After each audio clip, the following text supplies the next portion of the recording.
네, 이한경 전문위원과 함께하는 따기거 시간입니다. 어서 오십시오. 네, 안녕하세요. 오늘은 어떤 얘기 해볼까요? 네, 어려운 장세가 워낙 지속되고 있고요. 그 부분에 예. 대해서 어저께 좀 자세히 말씀드렸는데요. 시장은 좀 이어질 수밖에 없다라고 좀 보고 있거든요. 그런 관점에서 오늘은 좀 이런 시장에 좀 대안이 될 만한 것들을 좀 시야를 좀 넓혀드리는 관점에서 대안이 될 만한 것들을 몇 가지 소개해드리도록 하겠습니다. 그러면 좀 어디서부터 시작을 해볼 수 있을까요? 나는 펀드라든가 뭐 몇 가지 소개해드리겠는데 좀 카테고리를 말씀드리겠는데요. 롱숏 펀드를 좀 잠깐 설명을 드리겠는데요. 예. 증시가 좀 불안한 가운데요. 주식형 펀드들이 전부 다 좀 대부분 마이너스거든요. 지난 주말까지 기준으로요. 69개 롱숏 펀드의 평균 수익률이요. 이것도 역시 마이너스입니다. 0.8% 마이너스인데요. 전체 국내 주식형 펀드는 7.5% 지금 더 빠졌겠죠. 코스피 수익률이 7% 빠졌다는 거 보시면 그만큼 선방하고 있다는 정도 일단 이해하시면 되겠습니다. 근데 사실 롱숏에 대해서 네. 많이 들어는 봐도 네. 익숙하지 않거나 혹은 네. 직접 해보신 분들은 더 없을 거예요. 네. 그러다 보니까 이게 확 와닿진 않은데 어떻게 그게 왜냐하면 대한민국은 어찌되었건 올라가는 쪽에 베팅하는 것에 익숙하거든요. 네. 그러니까 무슨 트럼프라 카드 놀이를 하더라도 올라가는 쪽에 대부분이 하거든요. 그래서 반대되는 쪽이 있잖아요. 예. 하시는 분들 그렇지만 그 별로 익숙하지 않은데요. 실제로 보면 주식이 좋을 때는 주식 매수를 하지만 안 될 때는 공매도까지 하면서 좀 떨어지는 거에 대해서도 차익을 실현하는 그런 의미에서 공매도로 돈을 번다라고 벌 수도 있다라는 거 되겠는데요. 이런 거죠. 주식이 좋을 때는 주식 포지션 늘려거고요. 상대적으로 안 좋을 때는 공매도도 하고 다양한 종목을 하겠지만 국공채라든가 그래서 안정적인 채권 투자를 같이 하면서 운영 성과를 끌어올리는 콜합형 롱숏 펀드 같은 게 꽤 있거든요. 그러니까 예. 그런 것들이 상대적으로 좀 안정적으로 물론 지수가 계속 올라가면 그러면 이건 별로 재미없을 겁니다. 상대적으로 수익률이 떨어지만 늘 말씀드리지만 모든 거를 다 완벽하게 갈 수는 없거든요. 그래서 늘 말씀드리지만 이런 펀드들도 좀 뭐랄까요? 좀 안정적으로 좀 분산 투자하는 게 될 것 같다 보여드리고 있고요. 예. 최근에 특히 공매도에서 개인들의 비판이 워낙 많은데요. 그래서 없애자 얘기는 그것이 약간 좀 논리적으로 약간 맞지 않거든요. 편리하게 개인들도 참여할 수 있는 게 맞는데요. 네. 최근 들어서 좀 이번 달 들어서 상대적으로 괜찮은 것들, 연초에 괜찮은 것들 몇 가지 펀드를 제가 소개해드렸거든요. 그러니까 이런 것들을 여러분들이 캡처해 두시고 다시 보기를 통해서라도 좀 설정해서 좀 보시면 괜찮을 것 같다라고 이해하셔야 되겠고요. 이런 공매도라는 것이 개인들이 조금 언젠가 뭐 빠르면 내년부터 좀 편해질 것 같은데 그렇게 하더라도 제가 봤을 때는 개인들이 공매도에서 돈을 버는 방법은 제가 봤을 때 이게 생각보다 어려울 겁니다. 예. 그렇기 때문에 이런 것들은 좀 펀드 같은 거로 간접 투자하시는 것이 않다라고 보셔야 되겠고요. 한마디만 더 말씀드리면 해외에서도요, 미국에서도 공매도로 돈을 버는 개인 투자가는 거의 없다. 대부분이 그런 분들도 해치펀드나 그냥 펀드를 통해 산다라고 이해하시면 되겠습니다. 그러면 조금 더 현실적인 한번 얘기해 보도록 하죠. 배당주는 관심 많고 직접 많이 하시잖아요. 네네네. 배당주 펀드는 어떻습니까, 그러면? 네, 이것도 좀 말씀드리겠는데요. 연말로 다가올수록요, 주가는 상대적으로 배당주에 좀 상대적으로 오르는 경향이 있고요. 특히 주시장이 지금같이 어려울 때는 방어적 성격이 강합니다. 다만 늘상 저도 얘기하지만 배당주에 대한 목소리가 많이 나올 때는 그만큼 시장이 안 좋을 때다라고 네. 이해하셔야 되겠고요. 다만 이런 시기적 특성뿐만 아니라 좀 장기적인 흐름이 있습니다. 뭐냐면 우리나라가 스튜어드십 코드의 도입이 이제 확산되고 있고 이제 국민연금도 이제 드디어 이제 운영자 책임자와 최고임자가 이번에 결정됐잖아요. 그럼 여러 가지 얘기 나오고 있는데요. 국민연금도 스튜어드십 코드를 하는 거가 되겠고요. 기업들이 배당 강화를 유도하는 것도 있지만 또 하나 분명한 것은 우리나라도 이제 상장 기업들이 역사가 오래되면서 1세 시대에서 2세 세대, 2세 세대, 3세대로 넘어가면서 경영에 직접 참여를 하지 않으려는 후계자들이 많이 있단 말이죠. 자제분. 네. 그런 친구들이 보면 결국 해외에도 마찬가지지만 결국은 배당 투자를 통해서 너희도 돈을 벌라는 얘기죠. 예. 그리고 경영은 유능한 사람들한테 맡기라는 것이 전문 경영이 전 세계 대부분의 자본주의가 오래된 나라들의 대부분의 특징이거든요. 그렇기 때문에 저는 대주주 스스로들 그리고 자제 3세, 4세가 될수록 결국 배당에 대한 수요가 늘어날 것이고 배당 수익률 자체가 높아질 거라는 얘기하고 있고요. 그런 관점에서 김학균 신영증권 리서치 센터장도 이런 사회적 분위기, 그런 자본주의 역사를 봤을 때 배당주는 업종 불문하고 장기적으로 갖고 가는 그런 시각 자체가 좀 많다라고 일단 이해하셔야 되겠고요. 단적으로 얘기해 드리면 가수 싸이 제가 자주 얘기하는데요. 가수 싸이가 아버지가 유명한 반도체 관련 회사가 네, 있는데요. 3세거든요, 3세. 네. 그 싸이가 갑자기 경영에 참여할지 모르죠. 사람 일은 모르겠으나 저는 아닐 것 같거든요. 다만 그 아들로서 받은 지분이 있을 거 아닙니까? 어찌됐건. 네. 물론 사유 하나일지 그건 모르겠으나 배당에 대한 거가 전반적으로 앞으로 높아질 거다. 어떤 기업이건 간에. 그래서 저는 하여튼 배당을 좀 보셔야 된다 말씀드렸고요.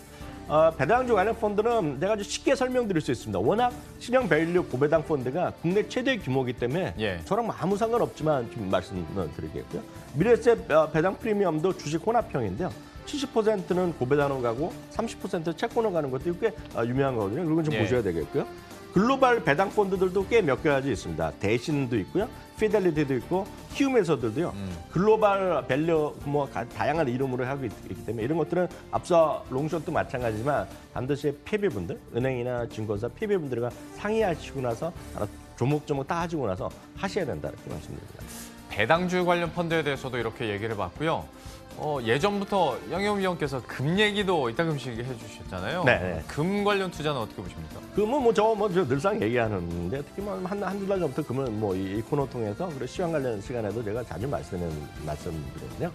금 투자의 매력이 있습니다. 이건 단기적인 매력뿐만 아니라 장기적으로 좀 보셔야 되겠는데요. 글로벌 금융시장 불안에 따른 안전자산의 선호 현상이 특징이 되겠고요. 두 번째는 금이라는 것 자체가 물론 금은방에서는 원화로 얘기하죠. 은행에서도 결국 원화로 오늘 얼마 시세를 얘기하지만 그 기본 자체는 달러거든요. 달러. 예. 그러니까 이 금을 소유함으로 인해서 금에 투자함으로 해서 해외 자산 투자의 가장 쉬운 것 중에 하나가 결국은 금이다라고 말씀드리겠고요. 다만 이제 금의 가치가 들쑥날쑥한데 뭐라 좀 쉬었단 말이죠. 다만 금의 가치에 대해서는 장기적으로 어르신뿐만 아니라 다들 인정한단 말이죠. 그러니까 여전히 예전만큼 아니지만 돌 잔치에 가면 금을 아직도 주는 경우가 꽤 있단 말이에요. 네. 그러니까 금에 대한 신뢰도 분명히 이거예요. 정말 중요한 거는 금은 특징이 다양한 투자 방법이 있습니다. 진짜 상상 이상으로 많은데요. 다만 단기적으로 보면 금 가격이 또 하나는 많이 떨어졌다라는 것도 좀 이거 분명히 말씀드리면 좋겠는데요. 다음 화면 한번 보여드리면 이 화면은 전 세계 주가랑이에요. 전 세계 주가가 위에 겁니다. 위에 거. 전 세계 주가 SWR이에요. 전 세계 주가 하나로 보이는 그림이 되겠고 아래는 금인데요. 지금 약간 반대되는 경향이 있어요. 그래서 금이 올라갈 때 주가는 따라갔고 아니 상대적으로 그 주가 올라갈 때 금은 좀 쉬었던 경우가 있는데 최근에 보면 금 가격이 한 3, 4년 만에 점점 좀 반등을 시도하고 있는데요.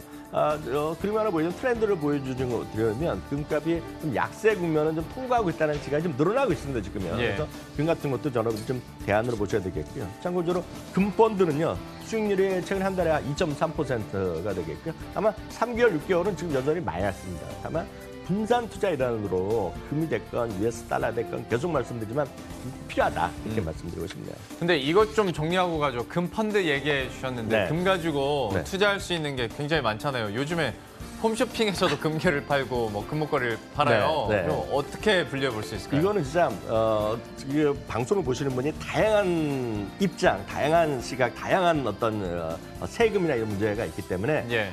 정말 진짜 다릅니다. 그래서 금투자만 하면 쉽게 말씀드리면 금은방에서 직접 여러분 사실 수 있고요. 홈쇼핑에서 살 수 있고요. 은행에서도 실물을 살 수 있고요. 또 선물 투자가 가능합니다. 우리나라 여러분들 HTS에서 바로 살 수 있고 아마 요즘 모바일에서도 될 거라고 보고 있어요. 모바일은 제가 안 해봤는데요. 예. 그리고 코덱스 골드 선물 등 국내 ETF가 또 있고요. 대표적인 것은 블랙락 월드 골드 등 펀드 투자가 또 있고요. 금 통장이 또 있습니다. 저는 이제 금 통장을 좀 갖고 있는데요. 수수료나 이런 것들이 금 통장은 예를 들어 10,000원어치 제가 금을 살 수 있어요. 네. 금 통장에 있으면 이런 웬만한 은행들 다 금 통장에 있을 텐데요. 다만 이 5가지가 이 대여섯 가지가 수수료 있죠. 네. 금을 살 때 수수료. 그리고 특히 중요한 건 팔 때 세금이 엄청 탈리합니다. 네. 그래서 그리고 양도소득세도 있고 여러 가지가 있습니다. 예를 들어서 홈쇼핑이나 이런 데나 그런 금방에서 금을 살 때 보면 부가치세 내잖아요. 네. 할 때는 부가치세를 어디서 받습니까, 개인이? 그러니까 이런 건 잘 생각하셔야 돼요. 이런 것들을 다 다릅니다. 그리고 금 펀드나 ETF 해외는 전부 다 양도소득세나 아니면 배당세 다 다르거든요. 그러니까 예. 이거는 은행이나 이건 혼자 하시면 그냥 네이버나 이렇게 검색해서 살 일이 아닙니다. 그래서 이거는 반드시 PB분들과 반드시 상담하시라 이렇게 말씀드리고 싶습니다. 금 투자의 방법까지 조언을 해주셨는데요. 그러면 오늘 전체적인 내용을 다 요약해 봤을 때 좀 결론 어떻게 내볼 수 있을까요? 어제도 말씀드렸는데 요즘 결론은 사실 저는 이런 성격상 그런 걸 좋아하지는 않는데 복사 붙이기입니다. 지금 전략은요. 네. 복사 붙이기엔 제가 전략 다시 한번 소개해드리는데요. 첫 번째 말씀은 투자에 하는 재테크하는 세상에 있지 않습니까? 한국 주식에 대한 직접 투자만이 있는 게 아닙니다. 지금. 예. 그래서 진짜 다양한 거를 여러분 보셔야 되겠고요. 두 번째는 글로벌 분산 투자가 반드시 필요하다.